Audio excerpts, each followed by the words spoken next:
저 인간 살아 있었어? 10년 전 후임 여군을 죽음으로 몰고 나에게 누명을 씌워 군복을 빼앗아간 남자. 707 특전사 박상훈 대위. 그가 마성철이라는 이름으로 조폭 무리를 이끌고 지금 이 비행기 안에 타고 있다. 그리고 조종석 뒤에 권총 케이스, 국방부 기밀 서류를 든 남자, 무전기로 속삭이는 수상한 대화. 이건 단순한 우연이 아니다. 누군가 죽을 수도 있다. 지상까지 남은 시간 단 43분. 이번엔 반드시 막아낸다. 오늘의 이야기는 여군 중위 출신 정다혜의 특별한 사연입니다. 끝까지 들어보시고 여러분의 소중한 댓글로 남겨주세요.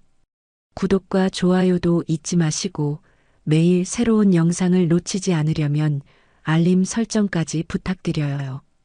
김포공항 국내선 터미널은 오전 7시부터 이미 분주했습니다. 정다혜는 대한항공 승무원 유니폼을 단정히 입고 김해행 K2905편 기내 점검을 시작했습니다.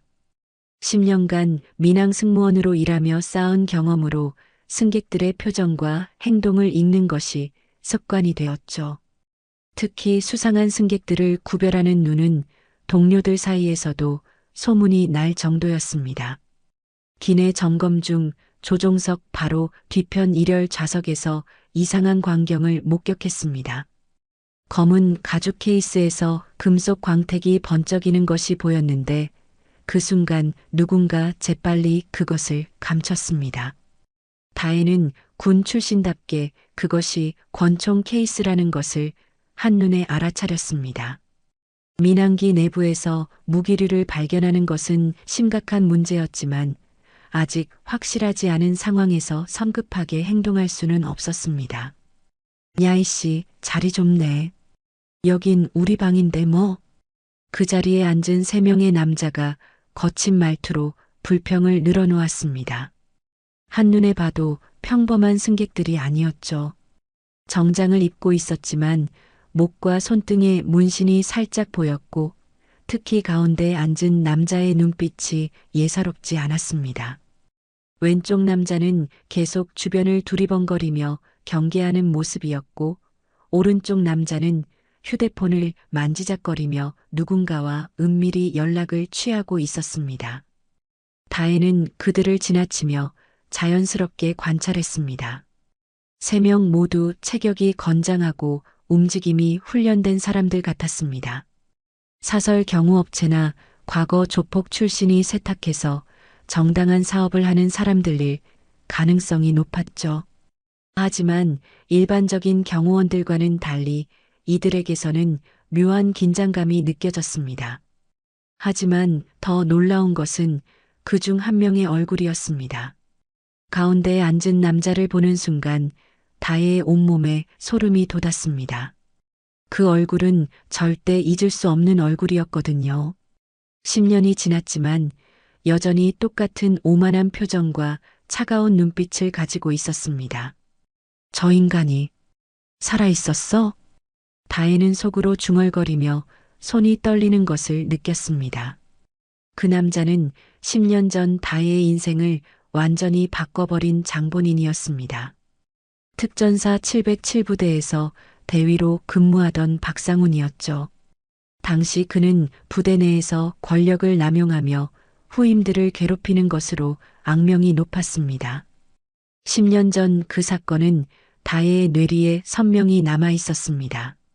박상훈 대위는 후임 여군들을 상습적으로 괴롭혔고 특히 김민정 소위에게는 더욱 잔혹했습니다. 김민정은 사관학교를 졸업하고 갓 임관한 신임 소위였는데 박상훈은 그런 김민정을 노골적으로 표적으로 삼았죠. 결국 김민정은 더 이상 견디지 못하고 극단적인 선택을 했습니다.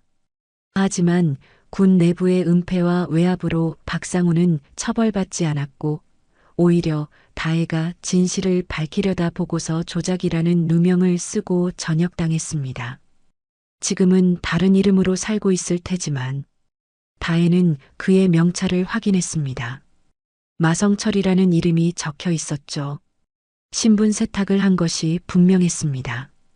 그는 다혜를 보고도 전혀 알아보지 못하는 듯 했습니다. 10년이라는 시간이 흘렀고 다혜도 민항 승무원으로서 완전히 다른 모습으로 변했으니까요. 승객들이 탑승을 시작하자 기내는 점점 소란스러워졌습니다. 마성철 일당은 주변 승객들을 눈빛으로 위협하며 자신들만의 영역을 만들어갔습니다. 다른 승객들은 본능적으로 그들을 피하려고 했죠. 특히 어린아이를 동반한 가족들은 최대한 멀리 떨어진 좌석으로 이동하려고 했습니다. 아저씨들, 목소리 좀 낮춰주세요. 다른 승객들이 불편해하고 있어요. 다혜가 정중하게 요청했지만 마성철은 오히려 더 큰 소리로 웃었습니다. 야야, 우리가 뭐 잘못했나? 그냥 이야기하는 건데. 그의 말투는 10년 전과 똑같았습니다. 상대방을 무시하면서도 자신은 잘못이 없다는 듯이 행동하는 모습이었죠. 승무원 누나, 여기 좀 와봐. 마성철이 다혜를 부르며 입꼬리를 올렸습니다. 그의 눈빛에는 10년 전과 똑같은 악의가 담겨 있었습니다. 다혜는 차분히 그에게 다가가며 마음속으로 각오를 다졌습니다. 이번에는 도망가지 않겠다고. 이번에는 반드시 그의 정체를 밝혀내겠다고 말입니다. 무엇을 도와드릴까요? 다혜의 목소리는 평소와 다름없이 차분했지만 마음속에서는 10년 전의 분노와 억울함이 다시 끓어오르고 있었습니다. 하늘 위에서 벌어질 이 대결에서 절대 져서는 안 된다고 다짐했습니다. 다혜의 정중한 질문에 마성철은 비웃음을 흘렸습니다. 10년이 지났지만 그의 오만한 태도는 전혀 변하지 않았죠. 아니야, 그냥 얼굴이 낯익어서. 어디서 본 것 같은데? 마성철이 다혜를 위아래로 훑어보며 말했습니다. 다혜는 속으로 긴장했지만 표정을 평정심을 유지했습니다. 그가 자신을 기억할 리는 없겠지만 만약을 위해 조심해야 했죠. 그 순간 다혜의 뇌리에 10년 전 그날의 기억이 생생히 되살아났습니다. 특전사 707부대에서 벌어진 그 끔찍한 사건 말입니다. 2014년 겨울 다혜는 중위로서 부대의 막내 장교였던 김민정 소위를 돌보고 있었습니다. 김민정은 육군사관학교를 우수한 성적으로 졸업하고 임관한 촉망받는 신임 소위였죠. 밝고 성실한 성격으로 동료들과 부하들에게 사랑받았습니다. 하지만 박상훈 대위가 부대에 전속되어 온 후부터 상황이 완전히 달라졌습니다. 박상훈은 김민정을 노골적으로 괴롭히기 시작했거든요. 김민정 소위, 내 차 세차 좀 해놔. 장교끼리 서로 도와야지. 소위님, 내 개인적인 업무 좀 처리해줘. 이것도 경험이야. 박상훈은 공적인 업무와 사적인 심부름을 구분하지 않고 김민정에게 온갖 일을 시켰습니다. 더 심각한 것은 다른 동료들 앞에서 김민정을 모욕하는 일이 잦아졌다는 점이었죠. 야, 김소희. 사관학교 나왔다고 잘난 척 하지 마. 여기서는 내가 선배야. 김민정은 처음엔 참았습니다. 신임 소위로서 적응하는 과정이라고 생각했거든요. 하지만 박상훈의 괴롭힘은 점점 도를 넘어섰습니다. 중위님, 박 대위가 너무 심해요. 어떻게 해야 할까요? 김민정이 눈물을 흘리며 다혜에게 도움을 요청했던 그날을 기억했습니다. 김민정의 손목에는 멍자국이 있었고 얼굴엔 절망감이 가득했죠. 민정아, 내가 상부에 보고할게. 걱정하지 마. 다혜는 즉시 상급자에게 보고했습니다. 하지만 돌아온 것은 차가운 반응뿐이었죠. 정중히 부대 내 갈등을 너무 크게 만들지 마. 박 대위도 후임을 생각해서 하는 일이야. 상급자들은 박상훈을 감싸기에 급급했습니다. 박상훈의 아버지가 육군 소장이라는 사실이 공공연한 비밀이었거든요. 누구도 그를 건드리려 하지 않았습니다. 상황은 더욱 악화되었습니다. 박상우는 김민정에게 신체 접촉까지 서슴지 않기 시작했죠. 어깨를 만지고 허리에 손을 올리는 일이 빈번해졌습니다. 중위님, 저 정말 견딜 수 없어요. 매일 밤 악몽에 시달리고 있어요. 김민정은 점점 말라가고 있었습니다. 식사도 제대로 하지 못했고 늘 불안에 떨고 있었죠. 다혜는 더 이상 방관할 수 없었습니다. 민정아, 내가 정식으로 고발할게. 증거도 모으고 있어. 하지만 그때 박상훈이 더욱 노골적으로 나왔습니다. 김민정을 개인 숙소로 불러들이려 했고 거부하는 김민정에게 협박까지 했죠. 소희님, 여기서 버티려면 나한테 잘해야 해. 내가 한마디만 하면 당신 진급 끝이야. 결국 2014년 12월 23일 밤 김민정은 부대 뒷산에서 극단적인 선택을 했습니다.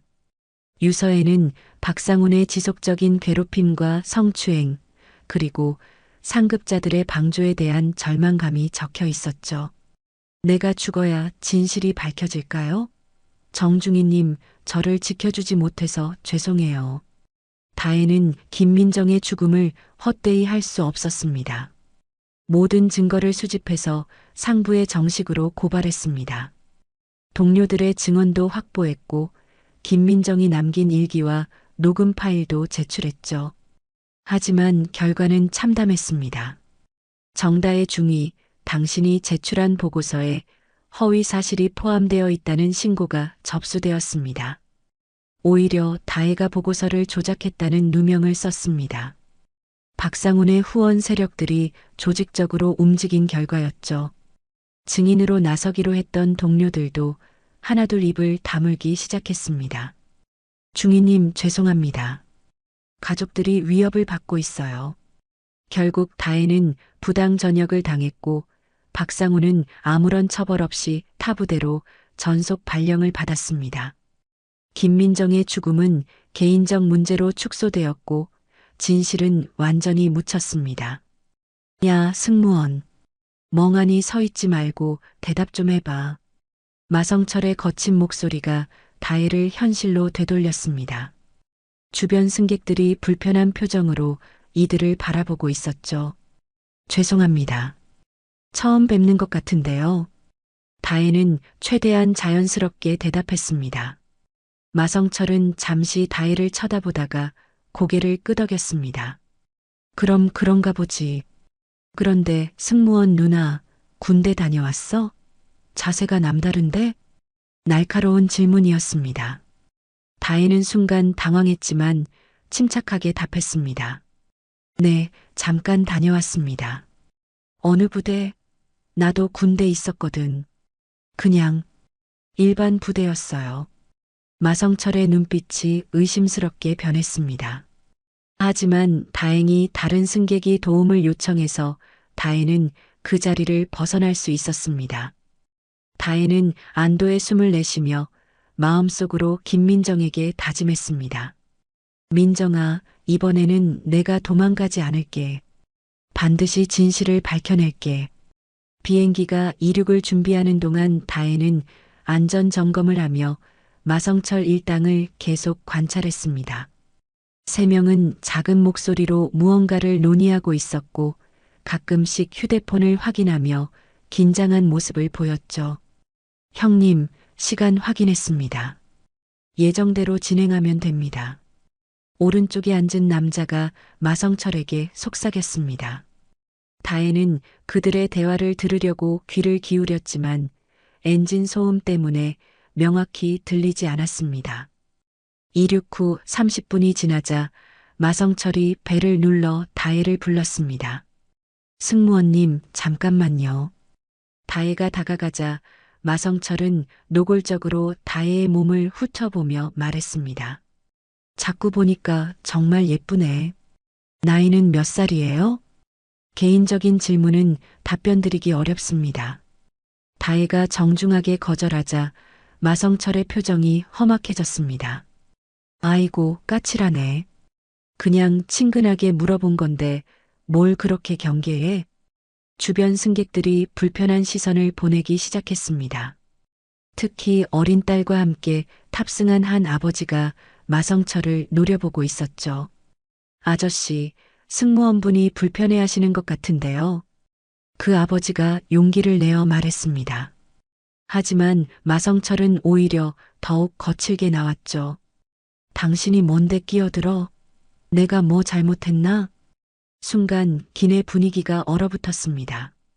마성철의 두 동료도 위협적인 눈빛으로 그 아버지를 노려봤죠. 죄송합니다. 다른 승객분들이 계시니 조용히 해주시겠어요? 다혜가 중재에 나섰지만 마성철은 이를 기회로 삼아 더욱 노골적으로 나왔습니다. 승무원 누나도 너무 딱딱하게 굴지 말고 우리랑 좀 친하게 지내면 안 될까? 부산 가면 맛있는 것도 사주고. 그때 마성철의 휴대폰에 메시지가 왔습니다. 그는 화면을 확인하더니 갑자기 표정이 진지해졌죠. 계획 변경. 14위 좌석 확인하고 대기하라. 다혜는 우연히 그 메시지를 보게 되었습니다. 14위는 비즈니스석 좌석 번호였고 그곳에는 중년의 남성이 혼자 앉아 있었죠. 14위, 저 사람이 표적인가? 다혜는 즉시 그 승객을 확인했습니다. 50대 후반으로 보이는 남성이 서류를 검토하고 있었는데 서류 표지에 국방부 기밀 표시가 보였습니다. 마성철은 동료들과 눈빛을 주고받더니 천천히 자리에서 일어났습니다. 화장실 좀 다녀올게. 하지만 그는 화장실로 가지 않고 14위 좌석 근처로 향했습니다. 다혜는 그를 따라가며 상황을 지켜봤죠. 실례합니다. 자리가 바뀐 것 같은데요. 마성철이 14위 승객에게 말을 걸었습니다. 그 승객은 당황하며 티켓을 확인했죠. 아니요, 제 자리가 맞는데요. 아, 그럼 제가 착각했나 보네요. 그런데 혹시 김 국장님 아니세요? 마성철이 의미심장한 미소를 지으며 물었습니다. 그 순간 14위 승객의 얼굴이 굳어졌죠. 저를 어떻게... 역시 맞네요. 저는 마성철이라고 합니다. 한번 뵙고 싶었어요. 마성철이 악수를 청하며 다가섰습니다. 하지만 그 손에는 무언가 작은 물체가 숨겨져 있었죠. 다혜는 즉시 위험을 감지했습니다. 그것은 주사기 같은 것이었고 마성철은 악수를 빌미로 그것을 사용하려는 것 같았습니다. 잠깐만요. 다혜가 급히 나서서 마성철의 팔을 잡았습니다. 승객분, 비행 중에는 자리 이동을 자제해 주세요. 마성철이 다혜를 노려봤습니다. 그의 눈빛에는 살기가 어려 있었죠. 승무원이 승객 업무에 너무 간섭하는 거 아니에요? 안전을 위한 규정입니다. 둘 사이에 팽팽한 긴장감이 흘렀습니다. 14위 승객은 무언가 이상함을 느끼고 불안해하기 시작했죠. 그때 마성철이 무전기를 꺼내 작은 목소리로 말했습니다. 계획대로. 대상 확인 완료. 장착 준비됐나? 장착? 다혜는 그 단어에 소름이 돋았습니다.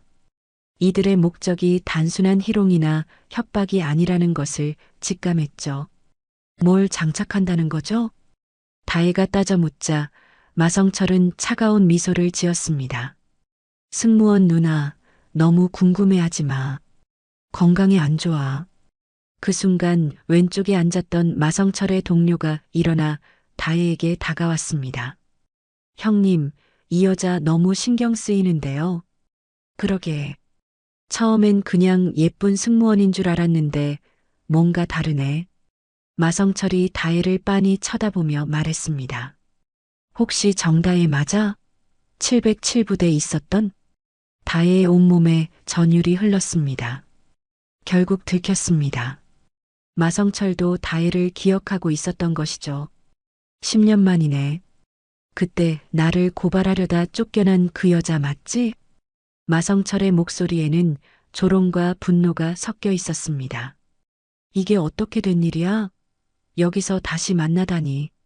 주변 승객들이 상황을 눈치채기 시작했습니다. 14위 승객은 더욱 불안해하며 자리에서 일어나려 했지만 마성철의 동료가 그를 제지했죠. 아저씨, 잠깐만 앉아 계세요. 금방 끝날 거예요. 다혜는 이제 모든 것을 이해했습니다. 이들은 14위 승객을 노린 조직적인 범죄를 계획하고 있었고 자신은 우연히 그 계획에 걸려든 것이 아니라 처음부터 표적이었을 수도 있다는 생각이 들었습니다.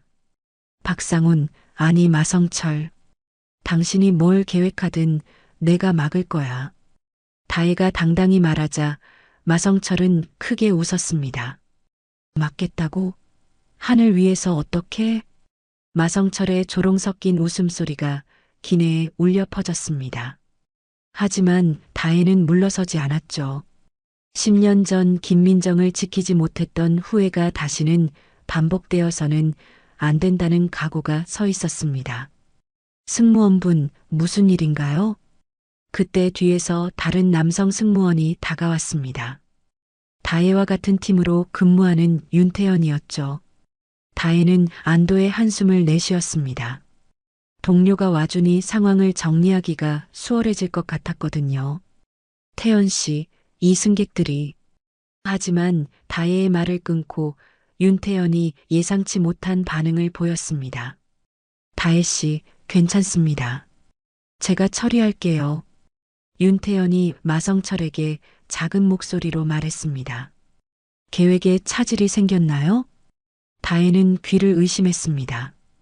동료인 윤태현이 마성철과 무슨 연관이 있다는 말인가요? 야, 이 여자 때문에 일이 복잡해졌어. 어떻게 할까? 마성철이 윤태현을 보며 말했습니다.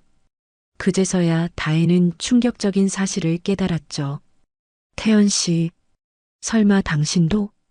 윤태현은 미안한 표정을 지으며 다혜에게 다가왔습니다. 다혜야, 미안해. 하지만 이건 내가 나설 문제가 아니야. 무슨 소리예요? 당신이 이 사람들과 한패라는 거예요? 다혜의 목소리가 떨렸습니다. 믿었던 동료가 배신자였다는 사실이 받아들여지지 않았거든요. 한패라기보다는 어쩔 수 없는 상황이야. 윤태현이 주변을 둘러보며 작은 목소리로 말했습니다. 여기서 이런 이야기하면 안 돼. 다른 승객들이 듣고 있어. 하지만 다혜는 물러설 수 없었습니다. 14위에 앉은 승객이 여전히 위험에 처해 있었고 윤태현이 배신자라면 상황은 더욱 심각했죠. 태연 씨, 당신이 언제부터 이들과 연결된 거예요? 다혜야, 넌 아직도 모르는구나. 윤태현의 얼굴에 복잡한 감정이 스쳤습니다. 나도 707부대 출신이야. 너보다 3기 선배였지. 다혜는 깜짝 놀랐습니다. 윤태현이 같은 부대 출신이라는 사실을 전혀 몰랐거든요. 그때 김민정 사건, 나도 알고 있었어. 하지만 막을 수 없었다. 윤태현의 목소리에는 고통스러운 기억이 담겨 있었습니다. 박상훈의 아버지가 소장이었잖아. 그 위에는 중장이 있었고 그 중장이 바로 내 아버지였어. 뭐라고요?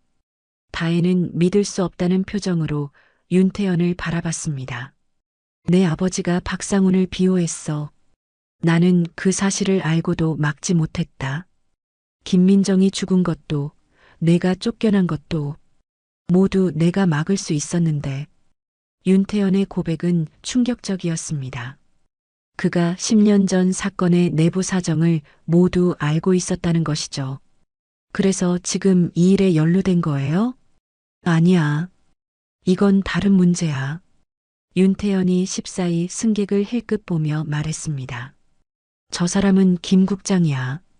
국방부 군수품 조달 담당자지. 우리가 원하는 건 그가 가진 기밀 정보야. 군사 기밀을 훔치려는 거군요. 다혜의 목소리에 분노가 실렸습니다. 개인적인 복수도 모자라 이제는 국가기밀까지 노리고 있었던 것이죠. 다혜야, 이건 단순한 절도가 아니야. 마성철이 끼어들며 말했습니다. 김 국장이 부정한 방법으로 군수품 조달 계약을 따냈거든. 우리는 그 증거를 확보하려는 거야. 거짓말이죠. 그럼 정당한 방법으로 고발하면 되잖아요. 정당한 방법? 마성철이 비웃었습니다. 10년 전 내가 정당한 방법으로 나를 고발했을 때 어떻게 됐는지 기억나? 다혜는 할 말이 없었습니다. 실제로 정당한 방법으로는 아무것도 해결되지 않았으니까요. 김 국장도 우리와 같은 편이야. 자기 상관들의 부정을 폭로하려고 해. 윤태연이 설명했습니다. 하지만 혼자서는 위험해서 우리가 도와주기로 한 거야. 그럼 왜 이렇게 위협적으로 행동하는 거예요? 다혜가 따져 묻자 마성철이 답했습니다. 누군가 우리를 감시하고 있어. 이 비행기에도 그들의 사람이 타고 있을 거야. 그 순간 기내에서 수상한 움직임이 포착되었습니다. 뒷좌석에 앉은 정장 차림의 남자가 계속 휴대폰으로 누군가와 연락을 취하고 있었고 그의 시선은 계속 14이와 다의 일행을 향하고 있었죠. 저 사람 봐. 윤태연이 작은 목소리로 말했습니다. 내가 확인해 본 결과 그는 승객 명단에 없는 사람이야. 가짜 신분으로 탑승한 거지. 다혜는 혼란스러웠습니다. 누가 진짜 적인지, 누가 진짜 피해자인지 알 수가 없었거든요. 그럼 당신들이 하려는 일이 정말 정의로운 일이라는 거예요? 정의. 마성철이 쓴웃음을 지었습니다. 10년 전 내가 믿었던 정의가 뭔가 도움이 됐나? 김민정은 돌아왔나? 다혜의 가슴이 아팠습니다. 마성철의 말이 틀리지 않았거든요. 하지만 이번에는 다를 거야. 윤태연이 다혜의 손을 잡으며 말했습니다. 우리와 함께해. 이번에야말로 진짜 정의를 실현할 수 있어. 다혜는 갈등했습니다. 10년 전의 복수심과 현재의 혼란, 그리고 또 다른 위험 앞에서 어떤 선택을 해야 할지 알 수 없었죠. 그때 뒷좌석에 수상한 남자가 자리에서 일어나 이쪽으로 걸어오기 시작했습니다. 그의 손에는 무언가 위험한 물체가 들려 있었죠. 다혜야, 이제 선택해야 해. 윤태연이 급박하게 말했습니다. 우리와 함께 할 거야? 아니면 저들 편에 설 거야?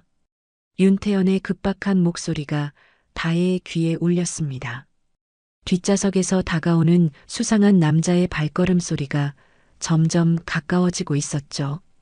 다혜는 순간적으로 결단을 내렸습니다. 아직 진실이 무엇인지 명확하지 않았지만 일단 승객들의 안전이 최우선이었습니다. 일단 그 사람부터 막아야겠어요.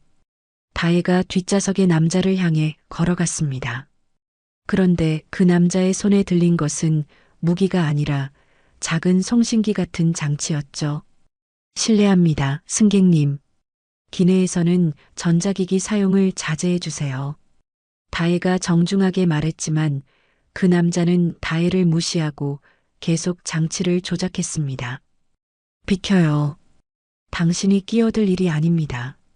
남자의 목소리에는 권위적인 느낌이 있었습니다. 다혜는 그가 단순한 승객이 아니라는 것을 확신했죠. 당신 정체가 뭐죠?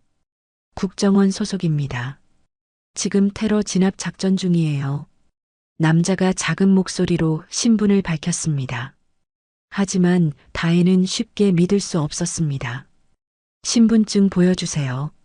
지금 그럴 상황이 아닙니다. 저기 있는 마성철이라는 자가 위험한 인물이에요.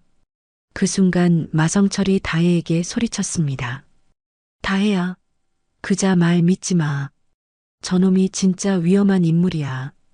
다혜는 양쪽 모두를 믿을 수 없어 혼란스러웠습니다. 하지만 그때 14위의 김 국장이 갑자기 자리에서 일어나며 소리쳤죠. 모두 그만하세요. 이게 다 무슨 일입니까? 김 국장의 목소리가 기내에 울려 퍼지자 다른 승객들도 상황이 심상치 않다는 것을 눈치채기 시작했습니다. 승무원님, 도대체 무슨 일이에요? 한 승객이 불안한 목소리로 물었습니다. 기내는 점점 아수라장이 되어가고 있었죠. 다혜는 더 이상 이 상황을 방치할 수 없다고 판단했습니다. 10년 전 김민정을 지키지 못했던 후회를 반복하지 않으려면 지금 행동해야 했습니다. 모든 승객 여러분, 자리에 앉아 계세요. 곧 상황이 정리될 예정입니다. 다혜가 기내 방송 마이크를 잡고 말했습니다. 하지만 마성철이 그녀를 막으려고 달려들었죠. 야, 뭐 하는 거야? 다혜는 군에서 배운 격투술로 마성철의 공격을 막아냈습니다. 승객들이 비명을 지르기 시작했죠. 조종사님, 이쪽은 정다혜입니다. 기내에 비상 상황이 발생했습니다. 다혜가 조종석에 무전을 보냈습니다. 하지만 응답이 없었습니다. 그때 윤태연이 다혜에게 다가와 속삭였습니다. 다혜야, 조종사도 우리 편이야. 무전해도 소용없어. 뭐라고요? 다혜는 경악했습니다. 조종사까지 이 음모에 연루되어 있다는 말인가요? 이 비행기는 애초부터 우리가 장악한 거야. 김 국장을 안전하게 부산으로 데려가기 위해서 말이야. 윤태연의 설명에 다혜는 더욱 혼란스러웠습니다. 과연 누가 진짜 적인지 알 수가 없었거든요. 그 순간 국정원이라고 신분을 밝힌 남자가 무언가를 조작하자 기내의 조명이 깜빡이기 시작했습니다. 이건 비행기 시스템에 해킹을 시도하는 거야. 마성철이 소리쳤습니다. 저자가 비행기를 추락시키려고 해. 다혜는 즉시 그 남자에게 달려가 장치를 빼앗으려 했습니다. 하지만 그 남자는 예상보다 훨씬 강했죠. 방해하지 마세요. 이건 국가 안보를 위한 일입니다. 국가 안보를 위해 무고한 승객들을 위험에 빠뜨린다고요? 다혜가 따져 묻자 그 남자는 냉소적으로 웃었습니다. 때로는 큰 의를 위해 작은 희생이 필요한 법이죠. 그 순간 다혜는 모든 것을 이해했습니다. 이 남자야말로 진짜 악역이었습니다. 김 국장이 가진 정보를 빼앗기 위해 비행기 전체를 위험에 빠뜨리려는 것이었죠. 모든 승객들, 비상벨트를 착용하세요. 다혜가 기내 방송으로 외쳤습니다. 그리고 마성철과 윤태연에게 소리쳤죠. 지금까지의 일은 나중에 정리하고 일단 저자부터 막아요. 마성철이 고개를 끄덕였습니다. 그래, 일단은 협력하자. 세 사람이 힘을 합쳐 국정원 요원이라고 주장하는 남자를 제압하려 했습니다. 하지만 그 남자는 훈련된 요원답게 쉽게 제압되지 않았죠. 격투 중에 그의 장치가 바닥에 떨어졌고 다혜가 재빨리 그것을 집어들었습니다. 이게 뭐죠? 장치의 화면에는 비행기 시스템 해킹 프로그램이라는 글자가 떠 있었습니다. 정말로 비행기를 추락시키려는 장치였던 것이죠. 당신 정체가 뭐예요? 다혜가 그 남자를 향해 소리쳤습니다. 김 국장이 가진 정보 때문에 이 모든 승객들을 위험에 빠뜨리는 거예요? 그 남자는 더 이상 숨기지 않았습니다. 김 국장이 가진 군수품 부정거래 정보는 우리 조직에게 치명적이야. 그 정보가 공개되면 수십억 원의 손실이 발생해. 그럼 당신들이 진짜 부정거래의 당사자였군요. 다혜가 진실을 깨달았습니다. 김 국장은 부정거래를 폭로하려는 내부 고발자였고 이들은 그를 막려는 부정거래 집단이었던 것이죠. 마성철 씨, 윤태연 씨, 당신들도 이 사실을 알고 있었나요? 우리는 김 국장을 보호하려고 했던 거야. 윤태연이 설명했습니다. 하지만 적들이 먼저 움직였어. 저자가 이 비행기에 탄 것도 우리를 견제하기 위해서였고, 다혜는 이제 상황을 정확히 이해했습니다.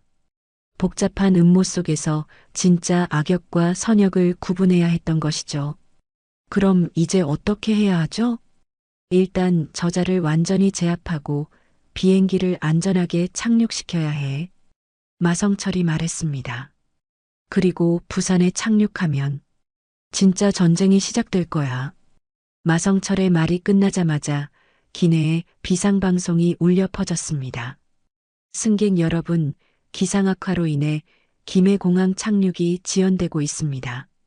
잠시만 기다려 주시기 바랍니다. 하지만 다혜는 이것이 단순한 기상 문제가 아니라는 것을 직감했습니다. 조종석에서 긴급한 무전 소리가 들려왔거든요. 이쪽은 김해 관제탑입니다. K2905편, 즉시 응답하세요. 무슨 일이죠? 김 국장이 불안한 표정으로 물었습니다. 그의 손에는 여전히 국방부 기밀 서류가 들려 있었죠. 관제탑에서 착륙 허가를 주지 않고 있어요. 윤태연이 조종석과 연락을 취한 후 돌아와 말했습니다. 아마 지상에서 대기하고 있는 적들이 압력을 넣은 것 같아요. 그 순간 제압당했던 가짜 국정원 요원이 비웃으며 말했습니다. 이미 늦었어. 김해공항은 우리가 장악했거든. 무슨 뜻이에요? 다혜가 따져 묻자 그는 여유롭게 대답했습니다. 김 국장이 가진 정보가 얼마나 중요한지 모르나 보네. 그 정보만 있으면 국방부 군수품 계약을 독점할 수 있어. 수십억 원짜리 계약을 위해 이런 짓을 한다고요? 수십억? 천억이 넘는 돈이야.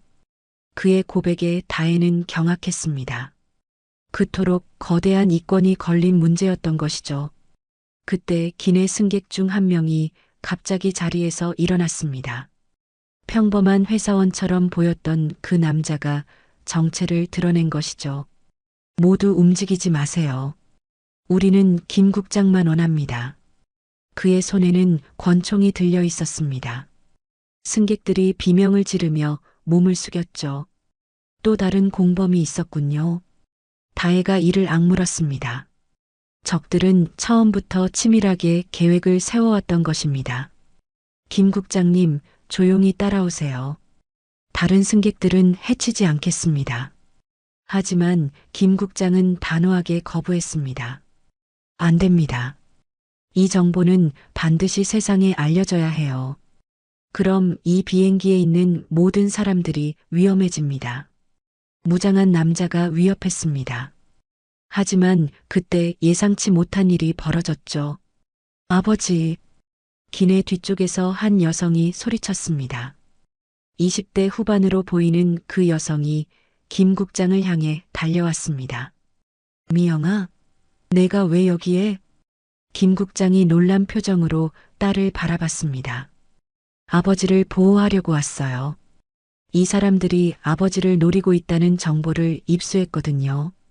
김미영이라고 자신을 소개한 그 여성은 가방에서 무언가를 꺼냈습니다. 저는 검찰청 수사관입니다. 이 모든 대화를 녹음하고 있었어요. 그녀의 말에 무장한 남자의 얼굴이 일그러졌습니다. 이런, 검찰까지 개입했나?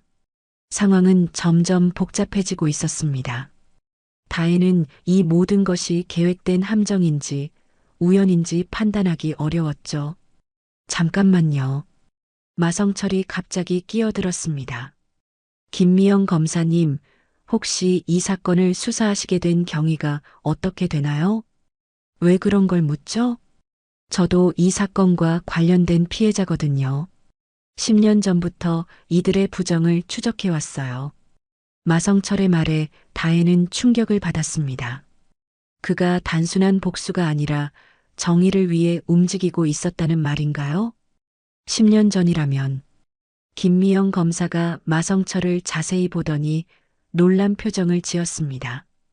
혹시 박상훈 대위 사건과 관련이 있나요? 어떻게 그걸 아세요? 그 사건도 제가 담당하고 있어요. 군 내부 성범죄 은폐 사건으로 재수사가 시작됐거든요. 다혜는 귀를 의심했습니다. 김민정 사건이 재수사되고 있다는 말인가요? 정다혜 중위님도 참고인으로 찾고 있었는데 이렇게 만나게 되네요. 김미영 검사가 다혜를 향해 말했습니다. 당시 작성하신 보고서가 조작이 아니라 사실이었다는 증거가 새로 나왔어요. 다혜의 눈에 눈물이 맺혔습니다. 10년간 억울했던 누명이 벗겨지는 순간이었죠. 그럼 김민정의 죽음도, 네, 타살 가능성이 높다는 결론이 나왔어요. 박상훈과 그의 후원 세력들이 은폐하려고 했던 거죠. 하지만 감동적인 순간도 잠시 무장한 남자가 다시 위협을 가했습니다. 감동적인 재회는 나중에 하고 일단 김 국장부터 넘기세요. 그때 기내에 또 다른 방송이 울려 퍼졌습니다. 승객 여러분, 김해 공항 착륙이 불가능하여 인천공항으로 회항합니다. 회항? 다혜가 놀랐습니다. 이것은 계획에 없던 일이었죠. 윤태현이 조종석에 무전을 보냈지만 응답이 없었습니다. 조종사와 연락이 안 돼요. 그 순간 기내에 불길한 진동이 느껴졌습니다. 비행기가 급격히 고도를 낮추고 있었던 것이죠. 이건 정상적인 하강이 아니야. 마성철이 창문 밖을 보며 말했습니다. 누군가 비행기를 조종하고 있어. 다혜는 즉시 상황을 파악했습니다. 지상의 적들이 비행기를 직접 조종하여 어딘가 다른 곳으로 착륙시키려는 것이었죠. 모든 승객들, 비상자세를 취하세요. 다혜가 소리쳤습니다. 하지만 무장한 남자가 그녀를 향해 총을 겨누었죠. 움직이지 마. 이대로 착륙하면 모든 게 끝나. 하지만 그때 김미영 검사가 재빨리 움직여 그의 손목을 잡았습니다. 검찰 수사를 방해하는 건 중죄예요. 혼란스러운 상황 속에서 비행기는 계속 하강하고 있었습니다. 창문 밖으로 낯선 활주로가 보이기 시작했죠. 저기가 어디죠? 다혜가 물었지만 아무도 대답할 수 없었습니다. 분명한 것은 이곳이 정상적인 공항이 아니라는 사실뿐이었죠. 착륙 준비하세요. 곧 진짜 전쟁이 시작됩니다. 마성철이 다혜에게 말했습니다. 하지만 이번에는 우리가 이길 거예요. 하지만 이번에는 우리가 이길 거예요. 마성철의 말이 끝나자마자 비행기가 거친 충격과 함께 착륙했습니다. 창문 밖으로 보이는 것은 정식 공항이 아닌 군사시설 같은 활주로였죠. 여기가 어디예요? 승객들이 불안해하며 웅성거렸습니다. 다혜는 즉시 조종석으로 향했지만 문이 잠겨 있었습니다. 조종사님, 응답해 주세요.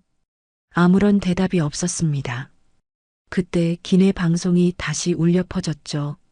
모든 승객은 자리에 앉아 계십시오. 곧 안내가 있겠습니다.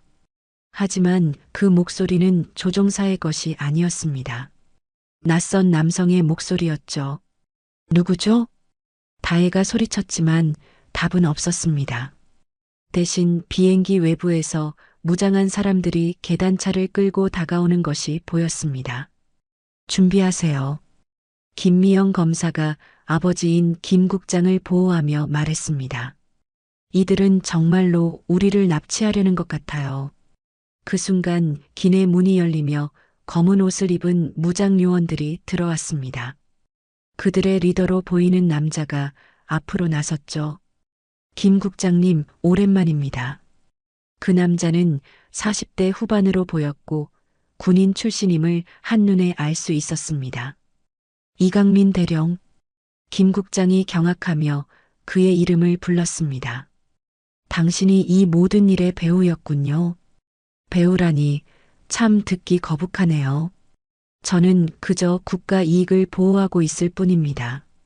이강민 대령이라고 소개된 그 남자는 여유롭게 미소 지었습니다. 김 국장님이 가진 그 서류만 주시면 모든 것이 조용히 해결될 텐데요. 절대 안 됩니다. 김 국장이 단호하게 거부했습니다. 이 정보는 국민들이 알아야 할 진실이에요. 진실? 이강민 대령이 비웃었습니다. 때로는 진실보다 안정이 더 중요한 법이죠. 당신이 그 정보를 공개하면 국방 체계 전체가 흔들려요. 그때 다혜가 앞으로 나섰습니다. 안정을 위해 부정부패를 덮으려는 거군요. 당신은 누구죠? 이강민 대령이 다혜를 날카롭게 쳐다봤습니다. 정다혜입니다. 10년 전 707부대에서 진실을 말했다가 쫓겨난 사람이죠. 아, 그 유명한 정다의 중이군요. 이강민 대령의 표정이 차가워졌습니다. 당신 때문에 우리가 얼마나 골치를 썩었는지 아세요? 그럼 당신도 10년 전 사건에 연루되어 있었군요. 다혜의 목소리에 분노가 실렸습니다. 김민정 소위를 죽음으로 몰고 간 공범이었다는 거죠. 죽음으로 몰았다니 참 과격한 표현이네요. 이강민 대령이 조롱했습니다. 그 일은 불행한 사고였을 뿐이에요. 사고? 마성철이 끼어들었습니다. 당신들이 조직적으로 은폐한 범죄를 사고라고 하는 거예요? 이강민 대령이 마성철을 보더니 놀란 표정을 지었습니다. 박상훈. 아니, 마성철이군요. 당신이 여기 있을 줄은 몰랐네요. 오랜만이네요, 대령님. 마성철의 목소리에는 복잡한 감정이 섞여 있었습니다. 당신이 저에게 신분을 바꾸라고 했던 걸 기억하죠? 그건 당신을 보호하기 위해서였어요. 보호? 마성철이 비웃었습니다. 제가 진실을 말할까봐 입을 막으려던 거잖아요. 그 순간 충격적인 진실이 드러났습니다. 마성철이 실제로는 피해자였다는 것이죠. 모든 사람들이 오해하고 있어요. 김미영 검사가 서류를 꺼내며 말했습니다. 재수사 결과 박상훈 대위는 진짜 가해자가 아니었어요. 진짜 가해자는 바로 이강민 대령이었습니다. 윤태연이 끼어들어 말했습니다. 박상훈은 이강민 대령의 범죄를 목격했다가 오히려 누명을 썼던 거예요. 다혜는 충격에 빠졌습니다. 10년간 증오했던 마성철이 실제로는 자신과 같은 피해자였다는 말인가요? 그럼 김민정을 괴롭힌 진짜 범인은 저였죠. 이강민 대령이 태연하게 인정했습니다. 하지만 그것도 다 국가를 위해서였어요. 김민정이 알면 안 될 기밀을 알게 되었거든요. 무슨 기밀이죠? 군수품 조달 과정에서 벌어지는 후방 공급 시스템의 진실 말이에요. 이강민 대령이 설명했습니다. 우리는 국가 방위를 위해 때로는 비공식적인 방법을 사용해야 해요. 그걸 일반인들이 이해할 리는 없지만요. 비공식적인 방법이라는 게 부정부패를 말하는 거군요. 김 국장이 분노했습니다. 당신들이 수십억 원을 빼돌리면서 국가 방위라고 포장하는 거예요. 포장이라니요. 이강민 대령이 차가운 미소를 지었습니다. 우리가 없었다면 이 나라는 벌써 망했을 거예요. 그때 기내에 또 다른 무장 요원들이 들어왔습니다. 하지만 이번에는 다른 편이었죠. 군검찰청 수사관입니다. 모두 움직이지 마세요. 진짜 수사관들이 나타난 것입니다. 이강민 대령, 당신을 군수품 조달 과정에서의 부정부패 혐의로 체포합니다. 뭐? 이강민 대령이 당황했습니다. 누가 신고했죠? 저입니다. 김미영 검사가 녹음기를 들어보였습니다. 방금까지의 모든 대화가 녹음되었어요. 당신이 직접 범죄를 자백했죠. 상황은 급반전되었습니다. 이강민 대령과 그의 부하들이 수갑을 차게 되었죠. 정다혜 중위님, 군검찰 수사관이 다혜에게 다가왔습니다. 10년간 억울했던 누명이 완전히 벗겨졌어요. 정식으로 복권 절차를 밟겠습니다. 다혜의 눈에 눈물이 흘렀습니다. 김민정을 위해, 진실을 위해 싸웠던 10년이 마침내 결실을 맺는 순간이었죠. 마성철 씨도 마찬가지예요. 진짜 이름은 박상훈입니다. 마성철이 말했습니다. 이제 본명을 되찾을 수 있겠네요. 모든 진실이 밝혀지고 정의가 실현되는 순간이었습니다. 하지만 아직 한 가지 남은 일이 있었죠. 김민정을 위한 진정한 추도였습니다. 김민정을 위한 진정한 추도였습니다. 3개월 후 국립현충원에는 많은 사람들이 모여 있었습니다. 김민정 소위의 재심 판결이 나온 후 처음으로 열리는 추도식이었죠. 김민정 소위는 군 내부 부정부패를 고발하려다 희생된 진정한 애국자였습니다. 군검찰청장이 추도사를 읽었습니다. 김민정의 부모님은 눈물을 흘리며 딸의 명예회복을 지켜봤죠. 다혜는 검은 정장을 입고 김민정의 묘비 앞에 섰습니다. 10년 만에 진실이 밝혀졌지만 돌아오지 않는 생명 앞에서는 모든 것이 부족하게 느껴졌습니다. 민정아, 늦었지만 약속을 지켰어. 다혜가 조용히 말했습니다. 바람이 불어와 그녀의 머리카락을 흔들었죠. 중이님, 뒤에서 박상훈이 다가왔습니다. 그는 이제 본명을 되찾고 새로운 삶을 시작하고 있었습니다. 이 모든 게 끝났지만 우리의 상처는 쉽게 아물지 않을 것 같아요. 그래도 이제 진실이 밝혀졌잖아요. 다혜가 박상훈을 바라보며 말했습니다. 10년간 서로를 오해했던 것도 풀렸고요. 박상훈은 고개를 끄덕였습니다. 그도 10년간 억울한 누명을 썼던 피해자였죠. 앞으로 어떻게 하실 건가요? 군에 복귀할 생각이에요. 다혜가 놀라며 박상훈을 바라봤습니다. 정말로요? 네. 이번 사건으로 군 내부의 개혁이 필요하다는 것을 절실히 느꼈어요. 내부에서 변화를 만들어가고 싶습니다. 박상훈의 말에 다혜는 미소를 지었습니다. 복수가 아닌 희망을 선택한 그의 모습이 대견했거든요. 저도 마찬가지예요. 다혜가 말했습니다. 항공사를 그만두고 군에 복귀하기로 했어요. 군 내부 성범죄 예방 교육을 담당하게 됐거든요. 두 사람은 서로를 바라보며 웃었습니다. 10년 전의 아픔을 딛고 새로운 시작을 함께 만들어가기로 한 것이죠. 중이님, 상훈 씨. 윤태연이 다가왔습니다. 그도 이번 사건을 계기로 많은 것을 깨달았습니다. 저도 고백할 게 있어요. 윤태연이 진지한 표정으로 말했습니다. 10년 전 제가 아무것도 하지 못했던 건 두려워서였어요. 아버지의 권력에 기대어 편안하게 살고 싶었던 거죠. 다혜와 박상훈은 조용히 그의 말을 들었습니다. 하지만 이제는 다릅니다. 제가 직접 군 내부 개혁에 앞장서겠어요. 세 사람은 김민정의 묘비 앞에서 다짐했습니다. 다시는 이런 비극이 반복되지 않도록 하겠다고 말이죠. 한편 이강민 대령은 군사법원에서 15년형을 선고받았습니다.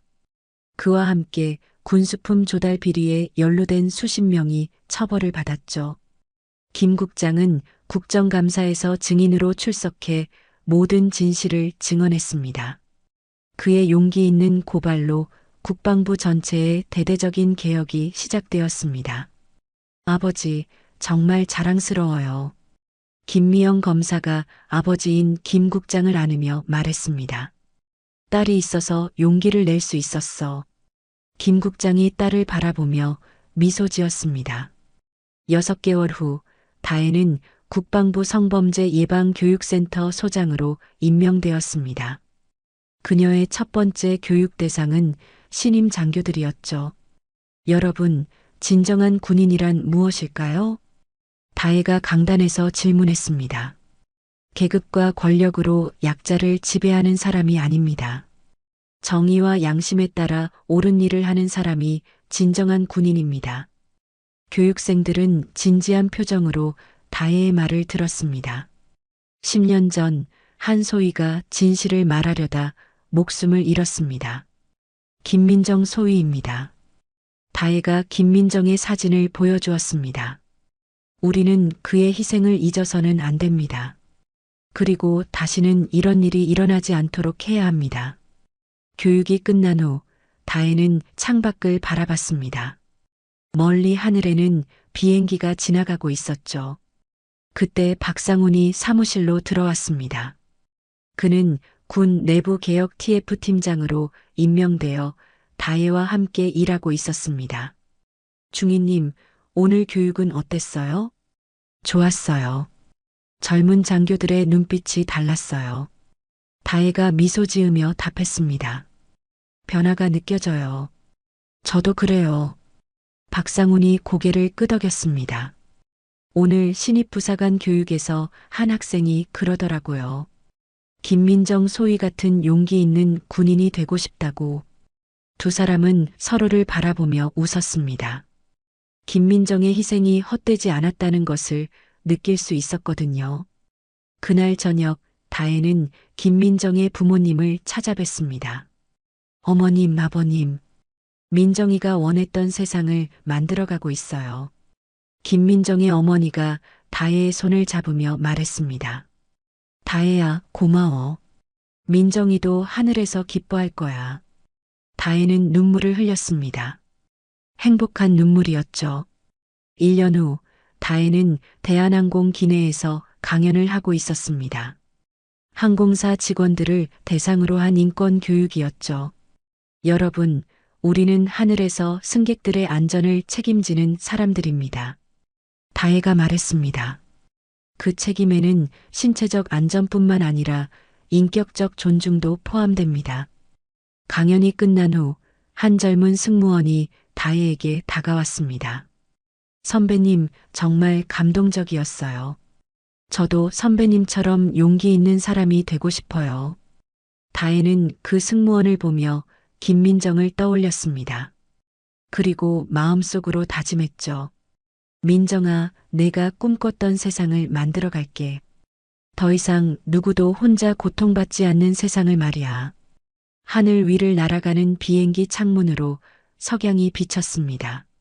새로운 희망의 빛이었죠.